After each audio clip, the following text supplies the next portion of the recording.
Bismillahirrahmanirrahim. Assalamualaikum warahmatullahi wabarakatuh.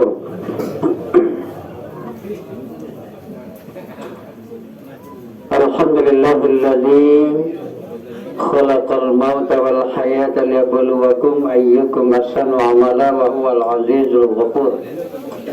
Asyhadu an la ilaha illallah wahdahu la syarikalah wa asyhadu anna Muhammadan abduhu wa rasuluh la nabiyya ba'da. Allahumma salli wa sallim wa barik ala sayyidina Muhammad wa ala alihi wa sahbihi ajma'in. Wa qala Allah ta'ala fi kitabil karim, na'udzu billahi minasy syaithanir rajim. Bismillahirrahmanirrahim. Alladzina idza asabathum musibah qalu inna lillahi wa inna ilaihi raji'un. Ulaika alaihim salawatu min rabbihim wa rahmah wa ulaika humul muhtadun. Sadaqallahul azim. Yang saya hormati keluarga besar ahli musibah, Ibunda Nenenda almarhumah Ibu Zulyani binti Zulkifli. Yang saya hormati Bapak pengurus masjid yang ada di Kelurahan Tengah Padang, Pak Imam Khatib Bilal Garim Jamaah. Yang saya hormati Bapak-bapak, Ibu-ibu, pemuka agama, pemuka masyarakat, orang-orang tua kami, Pak Lurah, Pak RW, Pak RT, Pak Ketua Adat, Pak Ketua LPM, dan perangkat-perangkat beliau, para guru dan para sesepuh, hadirin sidang takziah wa tasliyah yang dirahmati oleh Allah Subhanahu wa taala. Mari kita sama-sama awali dengan bersyukur kepada Allah. Alhamdulillah, pada malam ini Allah masih memberikan kita limpahan rahmat, taufik dan hidayah, sehat lahir dan batin, sehingga kita dapat berkumpul bersama di rumah duka ini, satu niat, satu tujuan, ikut berlasungkawa sebagaimana tadi sudah disampaikan keluarga besar beberapa hari kemarin, hari Sabtu ya, hari Jumat malam 1, telah diberikan cobaan dan ujian yang sangat berat khusus kepada keluarga dan kita semua. Orang tua kita yang kita cintai, Bunda almarhumah Ibu Zulyani dengan umur beliau lebih kurang 77 tahun. Beliau telah pergi meninggalkan kita. Kembali kita ucapkan inna lillahi wa inna ilaihi raji'un. Salawat dan salam semoga selalu tercurah kepada junjungan kita Nabi Muhammad sallallahu alaihi wasallam. Berkat bimbingan ajaran beliau kita dapat memeluk agama yang sangat kita cintai, Islam. Keluarga besar, Bapak Ibu, orang-orang tua kami, maaf saya pakai masker Pak, karena memang 3 hari saya batuk break. Jadi nanti saya takut protokol mindah batuknya. Nanti Pak protokol kelak mindah, ya dah. Jadi tidak apa-apalah ya Ibu ya. Ini bukan karena COVID, bukan karena COVID lah hilang, tidak ada lagi cerita. Bapak Ibu di sana yang saya hormati, biarlah agak jauh dikit supaya agak jelas. Sebab tadi ada yang agak dekat tapi tidak jelas nian bahasanya. Nah mudah-mudahan Datuk agak jauh ngomongnya agak jelek. Ya dah Pak Ketua ya. Saya lupa tadi Pak Ketua penyelenggara tabligh musibah ini yang saya hormati. Makasih saya diberikan sedikit kesempatan. Sebenarnya setelah beliau menelpon Datuk, Pak Ketua Masjid Jami juga menelpon. Dia minta Datuk untuk besok. Malam ini di sini, malam besok juga minta di sini. Saya bilang dah lemak dah nih, masuk Datuk 2 kali saya bilang. Nah, jadi malam keluar, malam ini saya berada di sini. Nah insya Allah besok juga 3 hari ya kita doakan tabligh musibah. Kajian kita pada malam ini dan juga orang tua saya Pak Baharudin ya. Alhamdulillah saya sering dulu ketemu dengan beliau Kadang-kadang beliau ngayuh sepeda, saya temukan kadang-kadang. Alhamdulillah, lah beberapa tahun kok saya dah ketemu beliau. Rumah beliau juga ini baru Datuk tahu di sinilah rumah beliau. Jadi Bapak Ibu sekalian, nah mulai kan. Nah, Pak Ladin kok kerjanya ngerjoi, tuh kakinya bukan gerak, jadi ya, batuk gara-gara itu. Udahlah batu ditembak yo asap ke kawan dari belakang, tambah jadi batu jadi. Tidak perlu, tidak tahu niat. Baik Bapak Ibu jemaahku sekalian, maaf kalau ada batuk sekali-sekali, anggap jelas itu seninya. Seninya ya tak Bu Nur. Apa kajian kita pada hari ini? Kembali kita sedikit mengulang. Yang perlu kita ingatkan kepada kita semua, khusus kepada keluarga yang ditinggalkan, kematian adalah merupakan suatu musibah yang betul-betul musibah rutin. Itulah yang perlu kita garis bawahi. Kenapa musibah rutin? Kullu nafsin za'iqatul maut. Setiap yang bernyawa akan tetap yang disebut dengan mati, Pak. Makanya tidak ada istilah camat. Itu kadang-kadang kan galak dengar, kita ni camat galo.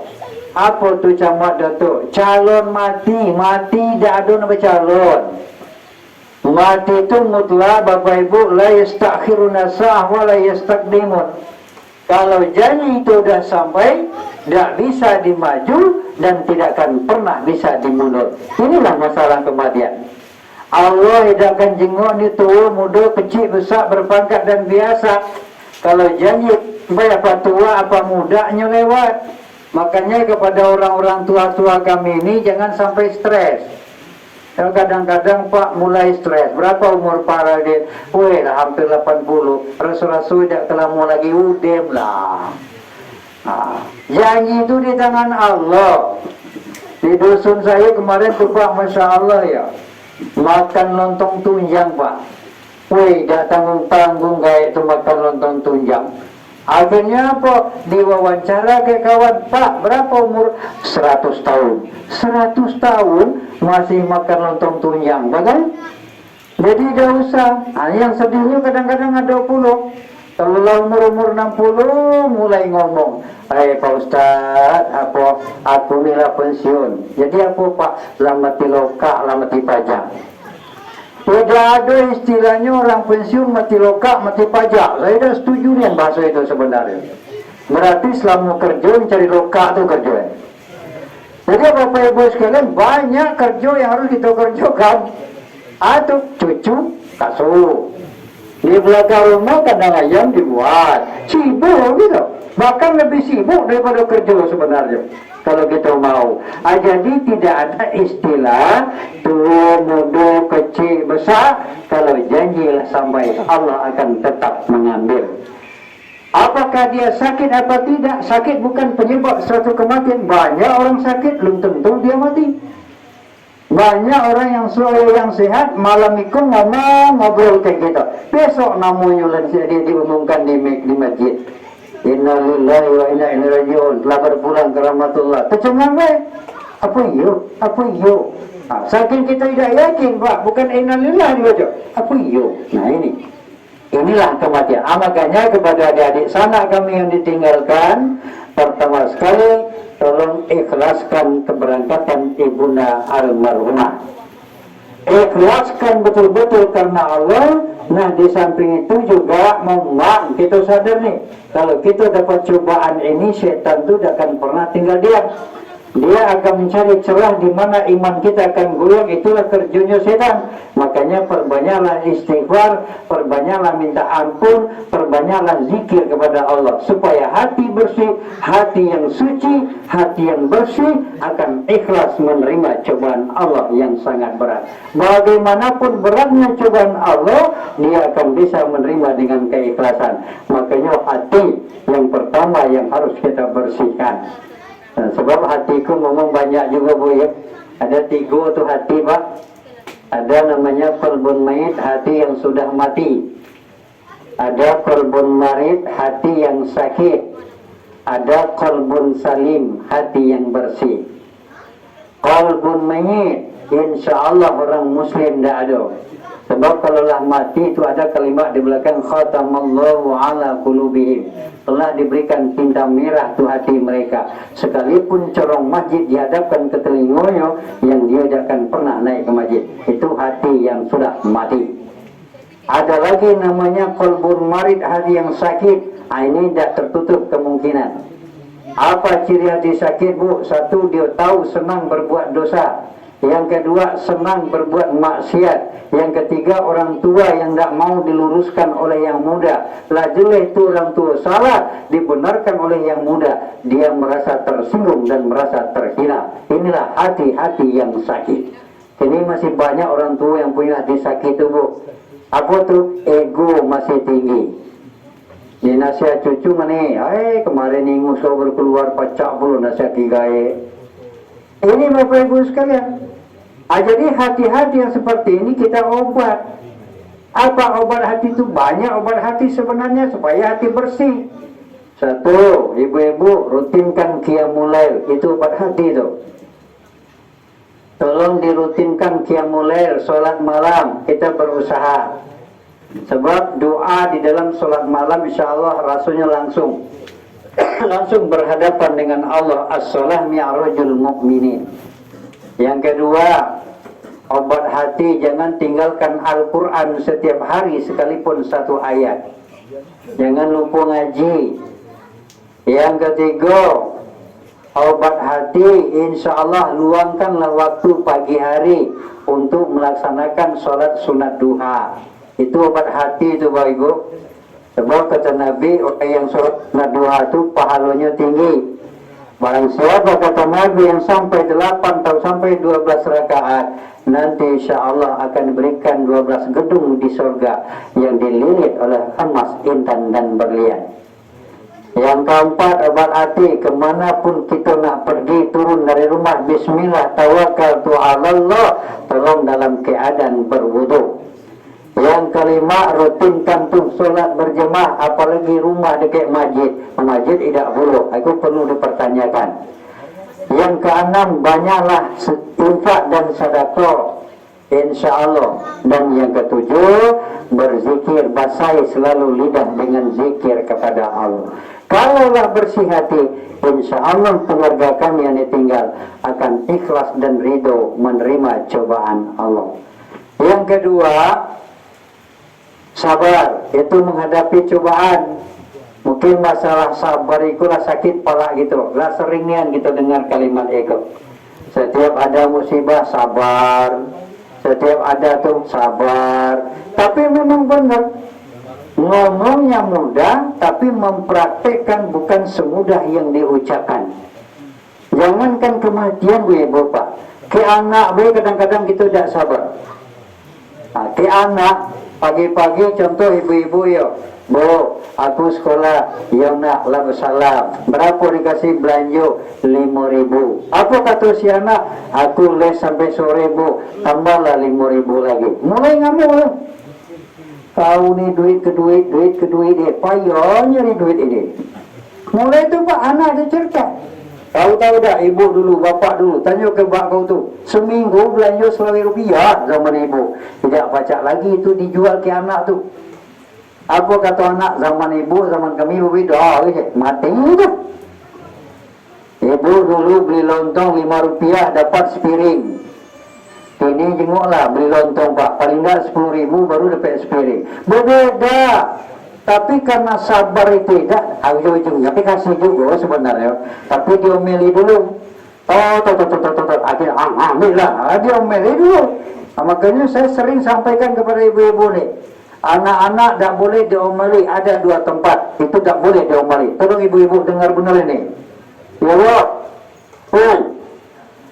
Ada 2 tempat anak yang tidak boleh diomeli. Yang pertama berangkat dari rumah. Yang kedua baru pulang, jangan diomeli. Anak baru berangkat dari rumah Pak, anak pergi kuliah, pakai motor, baru turun dari rumah, ujung-ujungnya dia tak fokus buat motor Pak. Banyak terjadi kecelakaan gara-gara itu. Yang kedua balik, aturannya balik jam 5, dia balik jam 7, mulai ngamuk. Kemana kamu layar? Nah, toh, belum. Sepatu belum dibuka, segala macam. Ibu-ibu lah mulai gini, toh. Akhirnya, udah melanggai, diamlah dulu, amati gitu. Diamlah dulu, kelala aku ceritakan, banyaknya ngomong ibu gua. Mulai nak melawan gara-gara gitu. Cobalah duduk, tanya. Kenapa kau jam 7 baru balik? Nah, hanya ceritakan dari awal. Kami begini bu, begini bu, begini bu. Itu sebenarnya tidak ngomel. Orang yang hobi ngomel itu awal-awal tanda-tanda penyakit pikun. Mata ini. Siapa yang hobi ngomel itu awal-awal mula penyakit pikun sudah ada. Nah, jadi hati-hati dia cepat istighfar. Jadi sabar.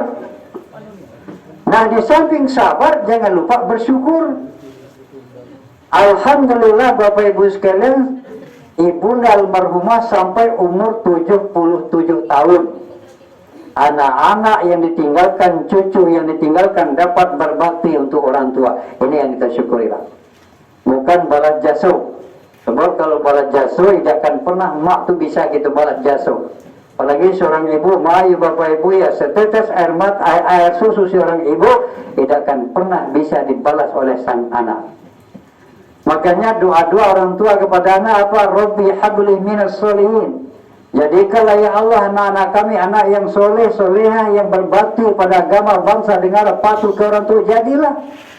Ayo kadang-kadang zaman kini memang mencari anak soleh yang berbakti itu kan payah juga, Pak. Terasa di pundak gitu nih, Bu. Dulu zaman-zaman gitu kalau mak kita marah cukup dengan kedip mata selesai, Pak.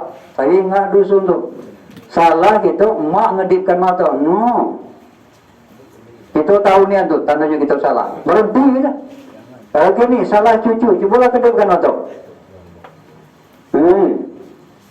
Apa dia bilang? Gaya kau sakit mata kapan mulai?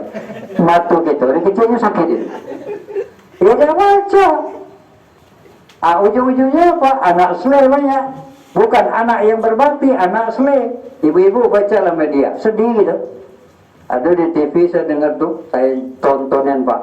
Alangkah nekatnya seorang anak, gara-gara harta pusako, gara-gara harta benda, umur 80 tahun maknya, dia masukkan ke dalam penjara. Itu anak setan, bukan anak manusia itu. Gak bisa, kenapa? Dadanya tidak ada keimanan. Dadanya tidak ada tuh di dalam dirinya agama. Bisa jadi, makanya kita harus hati-hati benar. Menjadikan anak soleh bukan mudah. Ada sebuah WA dari Pekanbaru, Pak. Langsung dia itu bukan tulisan, omongan. Wah, sedih saya dengarnya, Pak. Apa dia bilang? Seorang ibu rindu kepada anak. Nah, tadi saya sampaikan juga tuh. Saking kerindu orang tua kepada anak, Bapak sekalian, dia nelpon. Kalau umpamanya anaknya di Padang, ibunya di Bengkulu, mungkin lain cerita. Tapi masih lokasi umpamanya di Bengkulu inilah.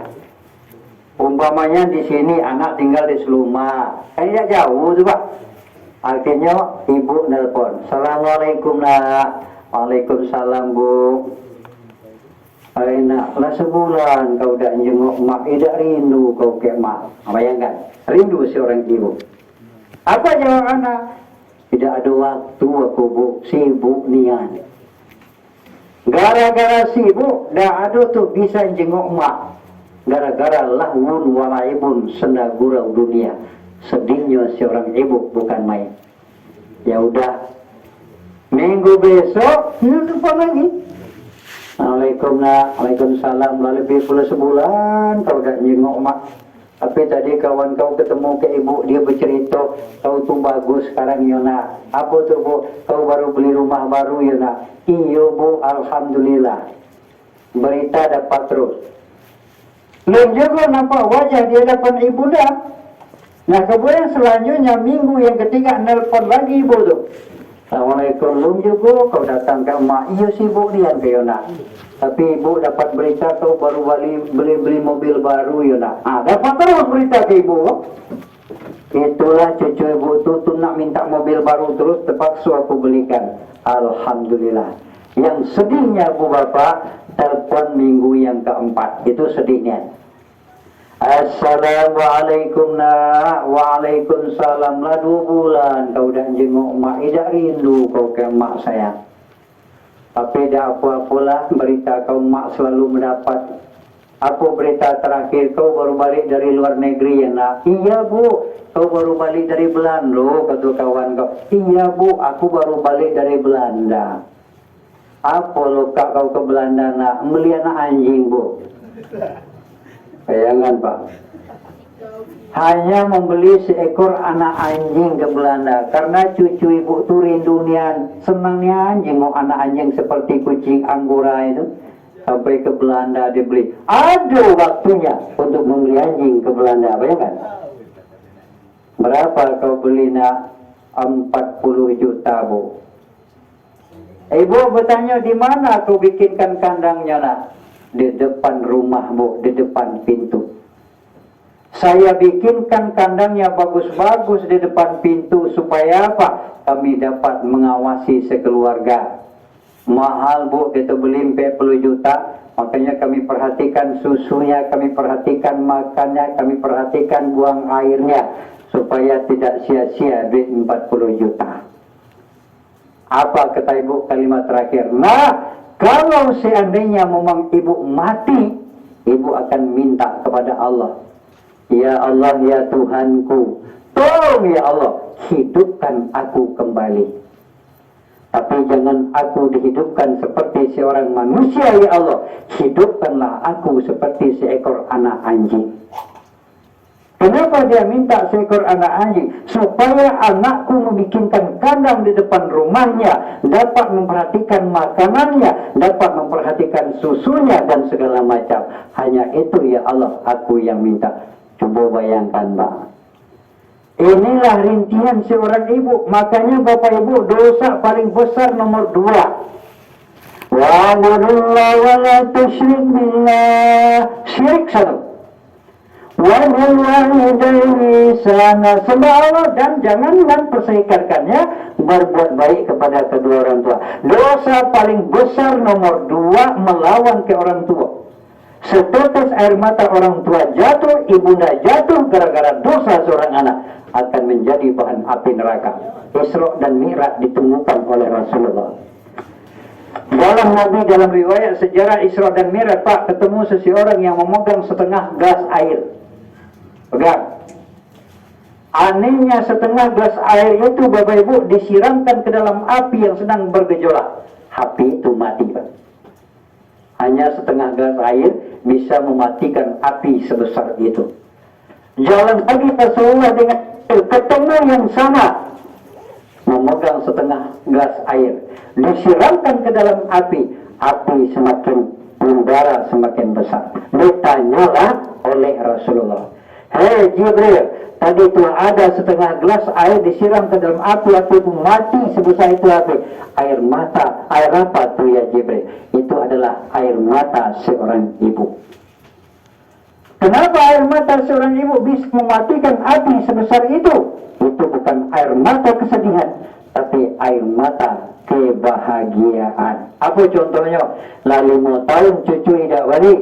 Hari ini dia pulang, baru nampak di pagar Pak, dikejar oleh datuk. Dipeluk sang cucu, air mata bercucuran. Itulah namanya air mata kebahagiaan. Ada lagi air mata kesedihan. Bercucuran air mata seorang ibu. Gara-gara apa? Gara-gara dosa seorang anak. Makanya Bapak Ibu akan menjadi bahan api neraka. Banyak sekarang, makku digal, makku panggil, makku didik. Nah ada anak cucu yang nyampaikan itu. Nangis sang ibu. Itulah dosa yang sangat berbahaya. Nah makanya kepada kita Bapak Ibu sekalian yang dimuliakan oleh Allah, ini yang perlu kita renungi di dalam hidup dan kehidupan kita. Nah makanya kepada kita anak-anak yang ditinggalkan jangan lupa, jadikanlah ini ya sabar menerima cobaan. Jadi kalian menjadi anak-anak yang soleh dan soleha. Ada apa? Ada yang manggil apa? Yang manggil?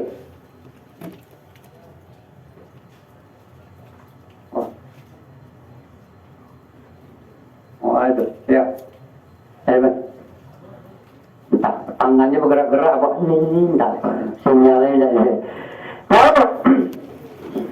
Nah, itu di sana yang berbahagia, yang dimuliakan oleh Allah, sabar, insya Allah. Nah, di samping itu bersyukur, hai anak-anak sekalian, berbakti kepada orang tua. Paling tidak kita dapat melaksanakan kewajiban.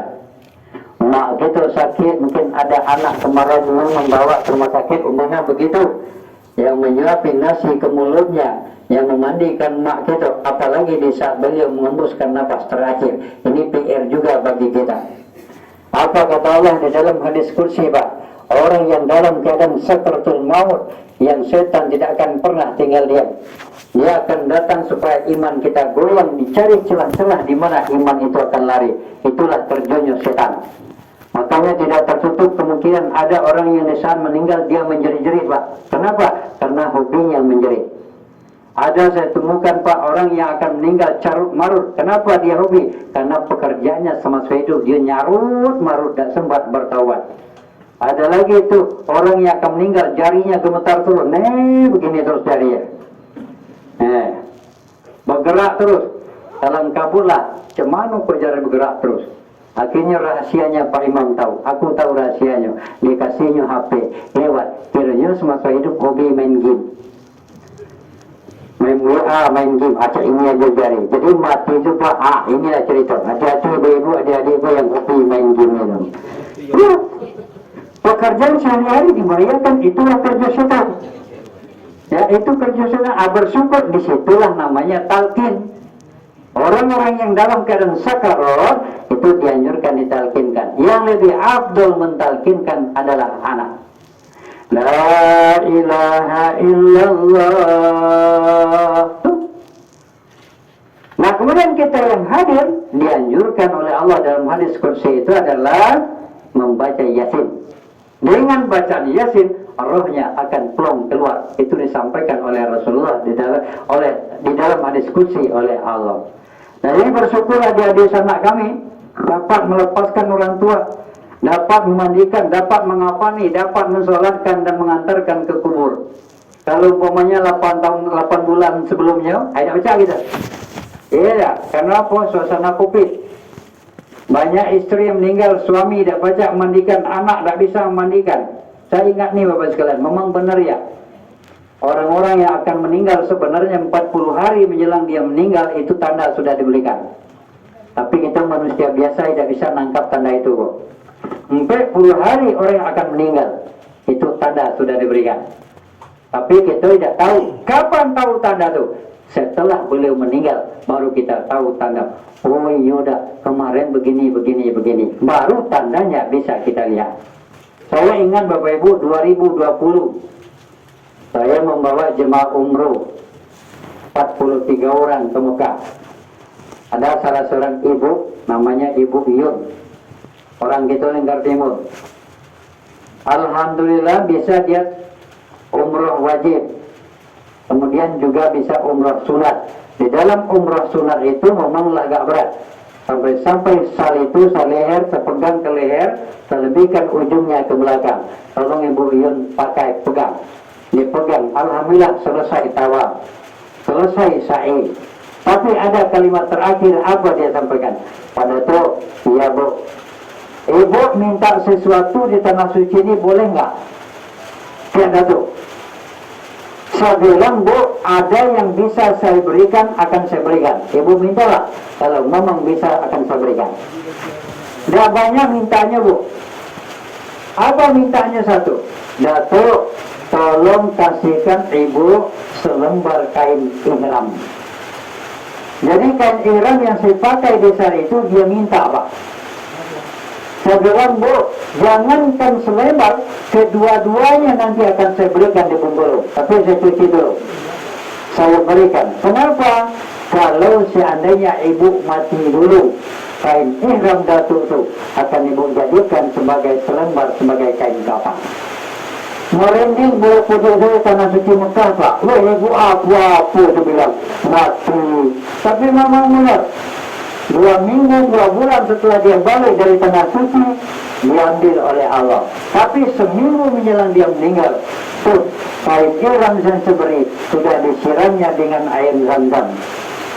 Kain kafan disiramnya dengan air zam-zam. Dititipkan kepada anak, nah kalau memang ibu mati duluan, kalian jangan lupa, ini kain kafan sudah ibu siapkan. Ini kain ihram datuk, tolong jadikan kain kafan. Ini duit untuk penyelenggara tabligh musibah. Ini duit untuk menggali kubur. Disiapkan dulu, Pak. Tapi janjinya sampai tidak bisa keluarga menyelenggarakan, atau meninggal di rumah sakit kota, hanya nama yang bisa sampai pulang, tidak bisa diselenggarakan. Tapi sebagai amanah disampaikan ke anak-anak, kalian jangan lupa, antar itu ke rumah sakit kota, terserah apa dikerjakan apa tidak, yang amanah tetap akan kita laksanakan. Nah, inilah salah satu Bapak Ibu sekalian yang dimuliakan Allah. Bersyukur kita, ya, kita dapat melaksanakan, dapat memandikan, dapat mengafani dan selanjutnya. Nah, di samping itu, karena ini malam pertama, perlu kami ingatkan, sekalipun mungkin di mayat turun sudah diingatkan, apa kewajiban kita. Pertama, Ibu almarhumah ini 77 tahun umur beliau. Kalau pepatah kita dari Sumatera Barat, lama berjalan banyak yang ditengok, lama hidup banyak yang dirasai. Pasti ada lika-liku kehidupan. Sedang di bawah jangan mengeluh, sedang di atas jangan sampai sombong dan angkuh. Tidak tertutup kemungkinan hidup dan kehidupan beliau selama ini. Ada kekilafan, ada kesalahan dan menyinggung hati dan perasaan. Mari buka, kita bukakan tabir hati, kita maafkan. Yang selanjutnya, kalau terjadi transaksi hutang atau piutang, nggak bisa tidak. Bagaimanapun juga kita butuh orang lain. Pasti butuh orang lain, Pak. Walaupun kaya, butuh orang miskin. Orang miskin butuh orang kaya. Orang berpangkat butuh yang dipimpin. Sadar kita orang muslim, sombong tidak akan ada, angkuh tidak akan ada, iri dan dengki tidak akan ada. Sebab di sisi Allah derajatnya sama. Ini maaf Pak, tidak nyindir siapa-siapa ini. Di sisi Allah kita sama, yang membedakan hanya iman dan takwa. Kan itu beda sebenarnya. Makanya kalau hari Jumat di masjid diumumkan. Apa diumumkan kata Rasulullah? Barang siapa yang pertama masuk masjid, tolong penuhi saf yang di depan. Tidak ada disampaikan, hei para pejabat, kalian terlambat, tolong saf depan. Dan nyawa cerita Pak.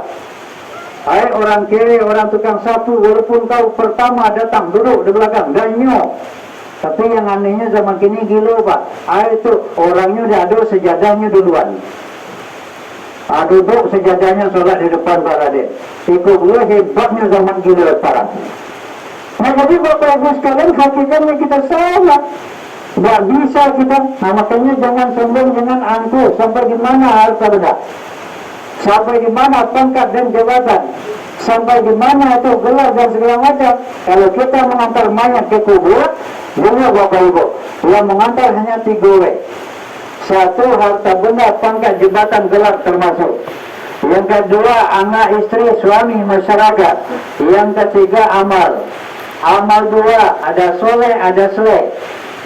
Kalau soleh ngimpit kita, kalau soleh akan menolong. Yang kedua, anak, istri, suami, masyarakat. Sampai di manalah? Mungkin setahun paling lama, sebab hidup harus berjalan. Yang ketiga, nah, pangkat, jabatan, harta benda. Sampai di mana? Belum sampai kita ke kuburan, bahkan di masjid, nama sudah hilang. Di masjid Pak, lain-lain itu. Tidak disebut lagi gelar oleh orang, tidak lagi disebut pangkat oleh orang, bahkan nama berubah jadi 2, mayat 1 atau almarhum almarhumah. Itulah nama terakhir. Kemana insinyur tadi, kemana doktor tadi, kemana profesor tadi, hilang tanpa ada rupa. Nah, apa yang disombongkan dalam hidup dan kehidupan ini? Walaupun gelar tinggi, udahlah kesombongan dan keangkuhan, itu tidak pernah kekal dan abadi. Nah, makanya berkaitan dengan itu, mari dimaafkan. Kalau ada transaksi hutang atau hutang, mari kita saling membersihkan, saling melihat Bapak Ibu sekalian. Sebab bagaimanapun juga pahala dia nampak tidak dapat dipergunakan sebelum masalah dunia diselesaikan ahli baik. Tadilah disampaikan oleh orang rumah, berkumpul anak-anak, mudah-mudahan dia bisa menyelesaikan seluruhnya. Yang sangat penting kepada anak-anak almarhumah tadilah disampaikan 3 yang mutlak sampai ilmu yang bermanfaat, sedekah jariyah, waladun soleh dan solehah. Ilmu yang bermanfaat semasa beliau almarhumah hidup. Mungkin ada yang baik yang disampaikan, selagi ada orang yang memakai itu pahalanya akan mengalir.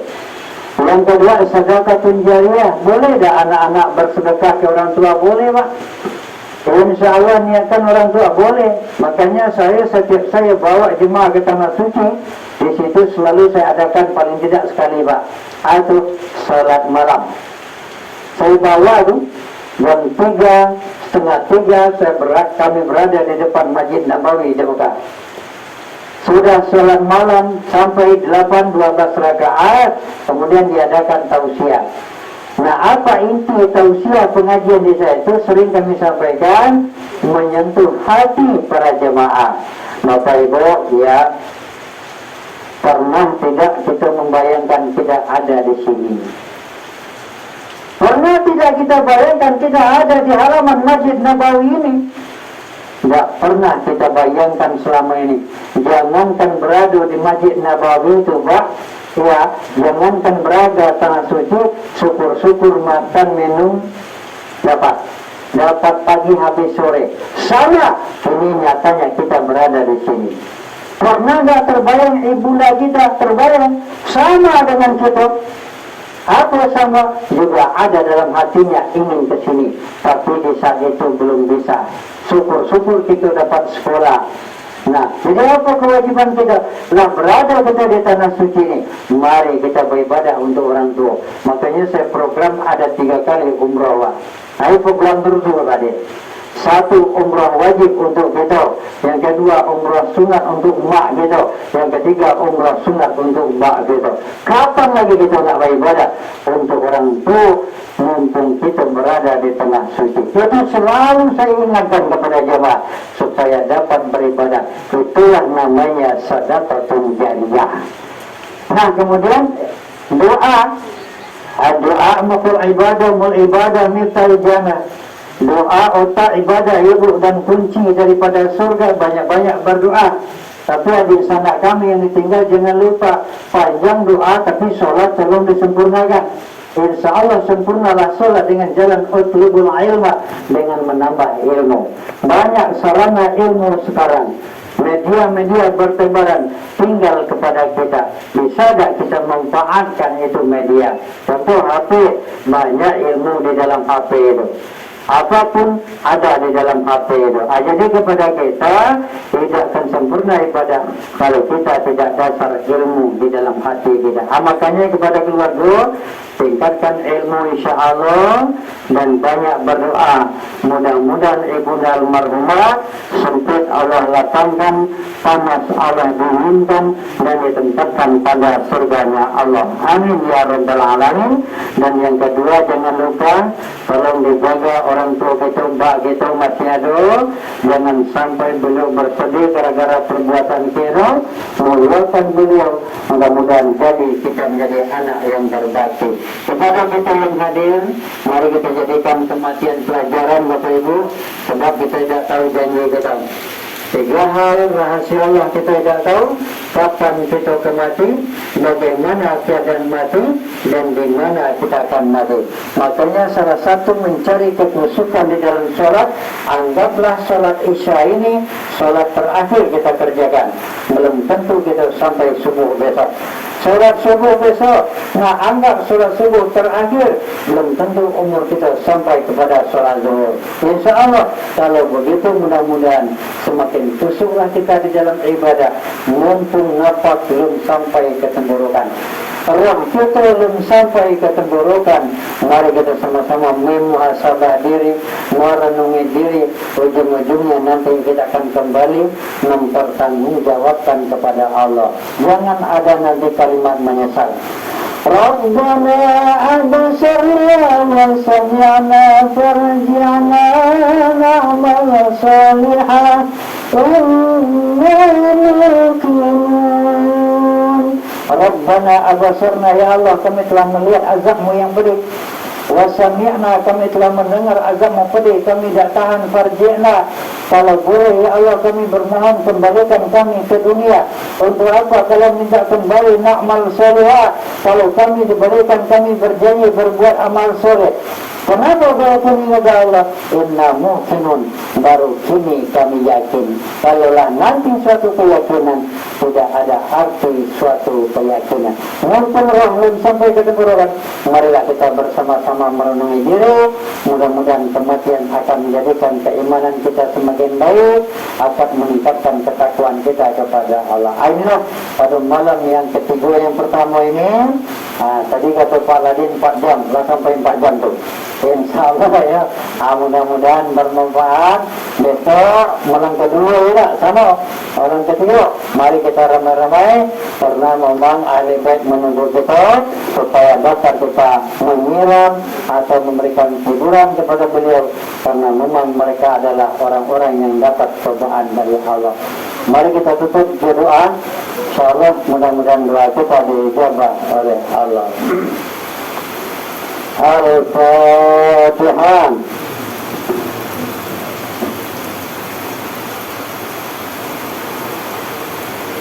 A'udzubillahi minasyaitonir rajim. Bismillahirrahmanirrahim. Alhamdulillahi rabbil alamin.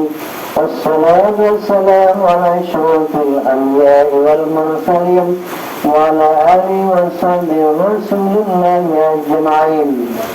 Subhanallah walhamdulillah wa la ilaha illallah wallahu akbar wa la hawla wa la quwwata illa billahil aliyyil azim. Allahumma ighfir lana dhunubana wa liwalidayna warhamhuma kama rabbayana shaghira. وَلِلْجَمِيعِ الْمُسْلِمِينَ وَالْمُسْلِمَاتِ وَالْمُؤْمِنِينَ وَالْمُؤْمِنَاتِ الْأَحْيَاءِ مِنْهُمْ وَالْأَمْوَاتِ وتابع بيننا وبينهم بالخيرات رب اغفر وارحم وأنت خير الراحمين ولا حول ولا قوة إلا بالله العلي العظيم. ربنا تقبل منا صلاتنا وقيامنا وركوعنا وسجودنا وقعودنا وتضرعنا وتخشعنا وتعبدنا وتمم تبصرنا يا الله يا الله يا رب العالمين.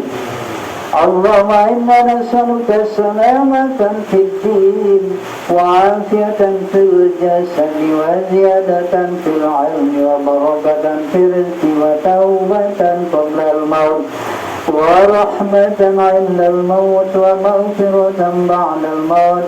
اللهم هون علينا في سكرات الموت والنجاة من النار والعفو عن الحساب. اللهم اغفر لها وارحمها وعافها واعف عنها. اللهم اغفر لها وارحمها وعافها واعف عنها.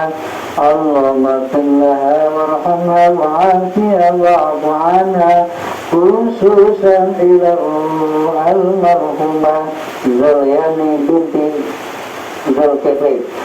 اللهم لا تحرم أجرها ولا تفتنا بعد واغفر لنا ولها ولإخواننا الذين سبقونا بالإيمان ولا تجعل في قلوبنا غلا للذين آمنوا ربنا إنك رؤوف رحيم. اللهم اغفر لهم وارحمهم وعافهم واعف عنهم.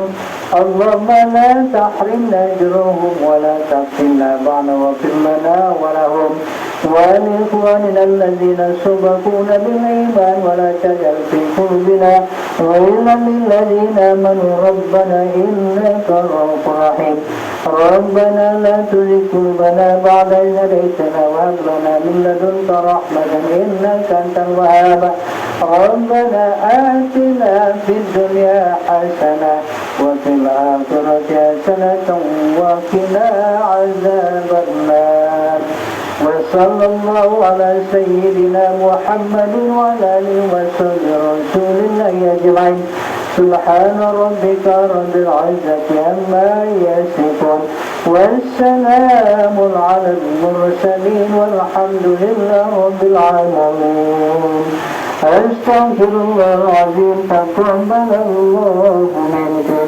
منا ومنكم تقبل يا كريم. Bila taufiq wal hidayah. Assalamualaikum warahmatullahi wabarakatuh.